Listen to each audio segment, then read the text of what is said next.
بسم الله الرحمن الرحیم. ګرانو قدرمنو کتونکو، بیا هم د مایکروسافټ ورډ پروګرام پښتو زده کړې ته ښه راغلاست. راځو لومړی به ورډ پروګرام را خلاص کو. کوم چې مو ورډ پروګرام را خلاص کړئ، تېره ورځ تقریبا موږ تاسې انزټ مینو باندې کار کړی و. د انزټ مینو تر پایه پورې خلاصه کړله. اوس هم راځو په ډیزاین مینو باندې شروع کوو. ډیزاین مینو بیا د ډیزاینینګ لپاره کولی شو کار کو، یعنی کولی شو لیکنې ته هم ډیزاین ورکو، هم تیمزور باندې اپلای کو، یا کوم شیفونه چې مې اضافه کړي دي د دې په صفحه کې د شیفون لپاره یو قسم ډیزاین یا رنګ ورته انتخاب کو، ورته غوره کو. لومړی راځو باید موږ تاسې دلته یو لیکنه واخلو. کوم وخت چې مو یو لیکنه واخیسته،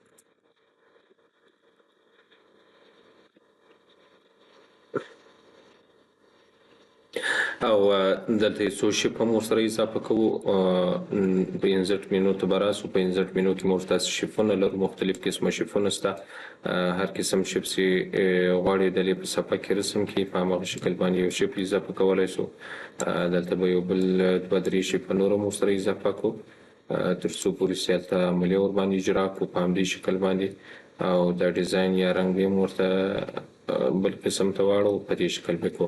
اوس راځو ډیزاین مینو ته. ډیزاین مینو کې لومړی موږ تاسې دیمز لرو، مختلف قسمه دیمز را سره موجود دي. کوم وخت چې دلته راسو، اوس ګوره پر لیکنه باندې او پر لیکنه د لیکنې فونټ هم بدلیږي، او د شیفونو رنګونه هم په یو ځل باندې تبدیلیږي یا تغیریږي. یعنی کولی شو له دغه دیمونو سره یو قسم دیمز ورباندې اپلای کړو، پر هم پر لیکنه باندې او هم پر شکلونو یا پر شیفونو باندې اپلای کولی شو. بل ډاکومنټ فارمټینګ. په ډاکومنټ فارمټینګ کې هم مختلف قسمه فارمټونه شته د دې لیکنې لپاره استعمالیږي، کولی شو دا ورباندې اپلای کو. کلر ته راځو. په کلر کې بیا هغه شیفونه چې اضافه کړي دي وصفې ته، کولی شو هغه دغه شیفون لپاره یو قسم رنګ ورته انتخاب کړو. په یو ځل باندې ټول شیفونه رنګونه تغیریږي یا تبدیلیږي.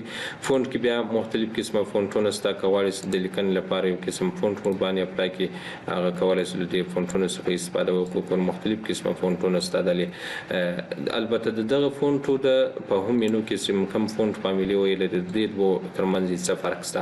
فرق په دې کې د صفدې کې اوس مثال کچیر راسو د فارسی یا د پښتو یا د عربي ژبې نور فونټونه موږ تاسې انسټال کو، هغه خپل اتومات د لیست اضافه کیږي. بیا کولی شو دلته کار ځینې واخلو، استفاده ځینې وکړو.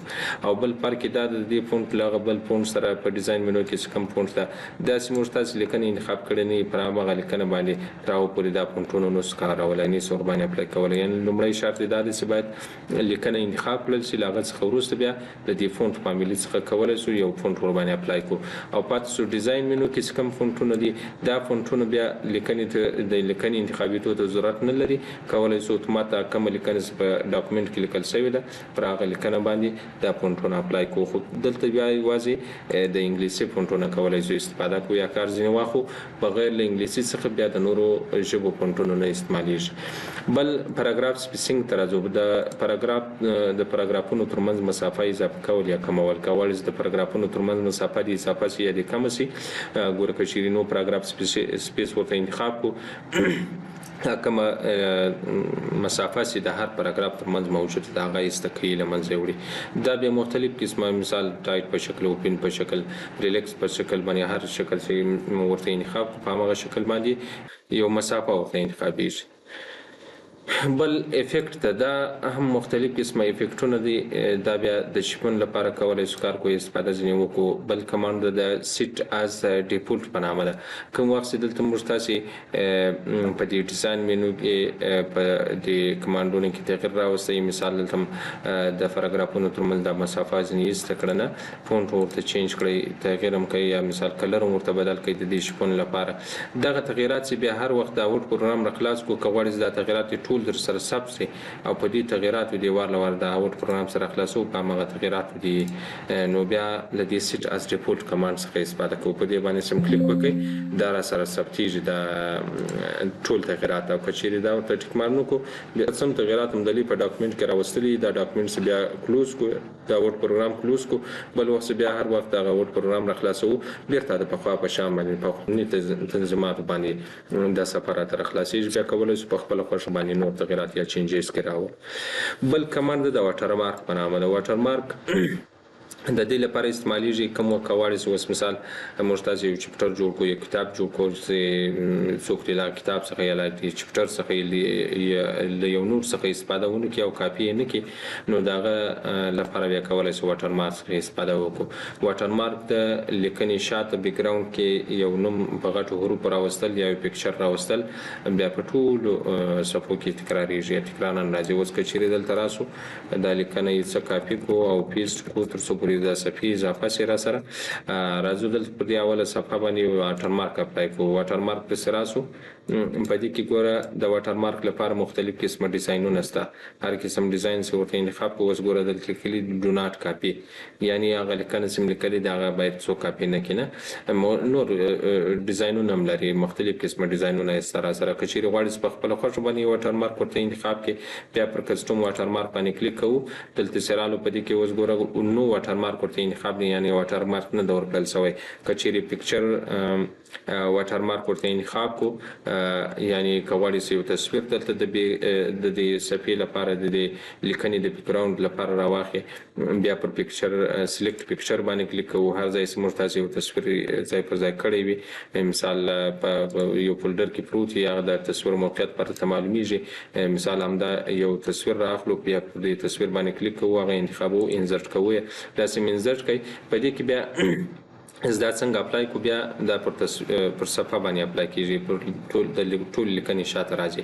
په دې کې کولای شو اوس ګوره کچېری واش اوټ او غیر ټیک مارک دا کمان لا غوړسته اپلای کو تصویر تاسو تیز په خپل رنگ کې راته شي او کچېری دا ورته ټیک مارک کو اپلای کو بیا خپ راته شي. دا په صورت کې کچېری اوس مثال هغه تصویر ډیر تیزی د تصویر رنگ او د لیکنې رنگ یو قسم وي په صورت کې دا د لیکنه باید بیا نه معلومیږي را سره نو بیا دا کمان باید ورته ټیک مارک تر څو پولیس هغه د لیکنې شاته کم تصویر دا باید لږ نو کې خبسي او تر څو پرې دا مخته کم لیکنې سره دا باید روښانه ښکارا شي. سکیل کې بیا کولای شي د لیکنې لپاره البته د تصویر لپاره سایز ورته انتخاب کې کچېری اوټو ورته انتخاب کو دا خپل عادي حالت کې دا پر صفحه باندې درا کوي او کچېری 500% ورته انتخاب کو دا تصویر بیا زیات سایز ورته ورکول کېږي یعنی ډېر غټي راته کچېری 100% ورته انتخاب کو دا نارمل حالت په صفحه کې د سپیډ راځي او کچېری 50% انتخاب کو په دې شکل خو عموما سکاري دلته اوټو انتخابيږي اتوماتیک په دې صفحه باندې د ټوله صفحه په نیول کېږي دا تصویر د لیکنې شاته راځي. کچېری غواړي دا واټر مارک دې استسی دا تصویر نه د پکار لاغه نورسته دلته راځو پر ریموو واټر مارک باندې کلیک کوو. کوم تصویر سمور کړی د لیکنې شاته بیک ګراوند لپاره هغه باید استسی او کواړي مثال یو لیکنه ولیکي د لیکنې لپاره بیا دا کمانډ استعمالو. بیرته راځو دلته پر واټر مارک باندې کلیک کوو بیا کسټم واټر مارک راځو په کسټم واټر مارک کې مخکې ګوره نو واټر مارک اوس ګوره نو واټر مارک ورته انتخاب موږ تاسو پکچر سم ورته راول بیا پکچر ورته انتخاب کوي کواړي چې لیکنه ورته راولي د لیکنې لپاره بیا ټیکسټ واټر مارک انتخاب دا سم انتخاب کوي. لنګویج کې بیا کولای شي یو ژبه ورته انتخاب کوي. اوس مثال د واټر مارک په پښتو باندې لیکي او کې په انګلیسي باندې لیکي کچېری پښتو ورته انتخاب کو دا واټر مارک په پښتو باندې لیکل شو کچېری انګلیسي ورته انتخاب کو بیا په انګلیسي لیکل کیږي.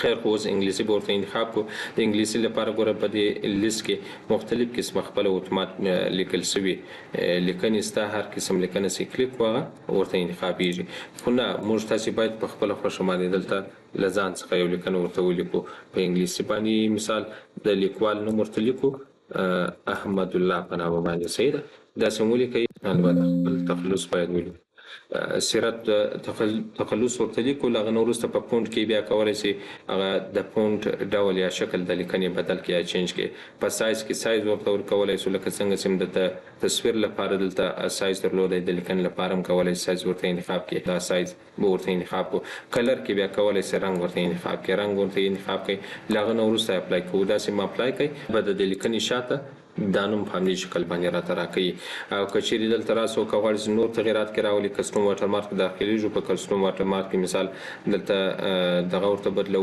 د لیکنې ډول یا شکل بدلو اپلای کوو هغه اتومات بدلیږي چینج کیږي او کغواړي کلر ورته بدل کې کلر هم ورته چینج ولای شي مثال دا قسم کلر ورته ورکو او دا چې کوو اپلای کوو ورته. او ډایګونل او هوریزنټل او ډایګونل که چیرې ورته انتخاب کړو دا په هغه صورت کې استعمالولی شو که چیرې دا نوم ډېر غټ وي نه د صفحې له یوه کونجه تر بله کونجه داسې لیکل کېږي. او که چیرې هوریزنټل انتخاب کړو بیا په ساره شکل باندې داسې په همدې شکل راته راکوي. بل کمانډ ده سیمي ترانسپرنټ. که چیرې دا کمانډ ورته غیر ټیک مارک اپلای کو دا نوم د لیکنې رنګ تیز راته ښیي روښانه راته ښیي. او که چیرې دا ورته ټیک مارک اپلای کو بیا لږ نوکۍ خپ راته ښیي. نو دا واټر مارک موږ تاسې که چیرې غواړئ پر لیکنه باندې یا د لیکنې شاته په صفحه کې یو نوم ذکر کړي یا تصویر راولي بیا له دې واټر مارک څخه استفاده کوو. بل کمانډ د پیج کلر په نامه ده. پیج کلر بیا د لیکنې البته د صفحې د رنګ لپاره کولای شو دا پیج کلر استعمال کو یعنی صفحې ته یو قسم رنګ غوره کول یا انتخابول.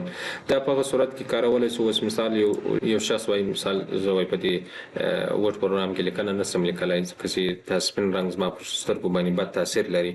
نو که غواړئ چې دا سپین رنګ دې بدل شي چینج کړل شي یو بل رنګ ته بیا دلته پیج کلر څخه کولای شي استفاده وکړئ. مثال هر قسم رنګ ستا خوښ هغه ډلې ورته انتخاب کړه. دا بیا په پرنټ کې نه ورسره پرنټیږي دا رنګ داسې موږ تاسې کنټرول پی پریس کو یعنی په پرنټ کې هماغه سپین رنګ کې دا لیکنه پرنټیږي. او دا یوازې پر سکرین باندې د لیدلو لپاره کولای شو دا کار کو دا پیج کلر. او که غواړئ بیرته دا کلر ځینې ایسته کې بیا راځو دلته ماوس راسره شي بیا راځو دلته پر پیج کلر باندې کلیک کوو. په پیج کلر کې بیرته نو کلر ورته انتخاب او نو کلر څنګه ورته انتخاب کوي بیرته کلر له صفحې ایسته کوي. بل پیج بارډر د پیج بارډر کې به مې انشاءالله کار کړی موږ تاسې دا مکمل درس ووایي. بارډر د لیکنې لپاره یو بارډر انتخابول او پیج بارډر د صفحې لپاره یو بارډر انتخابول. شیډینګ د لیکنې لپاره یو بیا که چیرې ستاسو په یاد په هوم مینو کې موږ تاسې دلته په بارډر کې دا درس مکمل تشریح کوي یا مکمل ووایي. تقریبا د یوې ورځې درس پکښې کې و او نور نو ډیزاین مینو خلاص و. سبا بیا که خیر و په لیاوټ مینو باندې شروع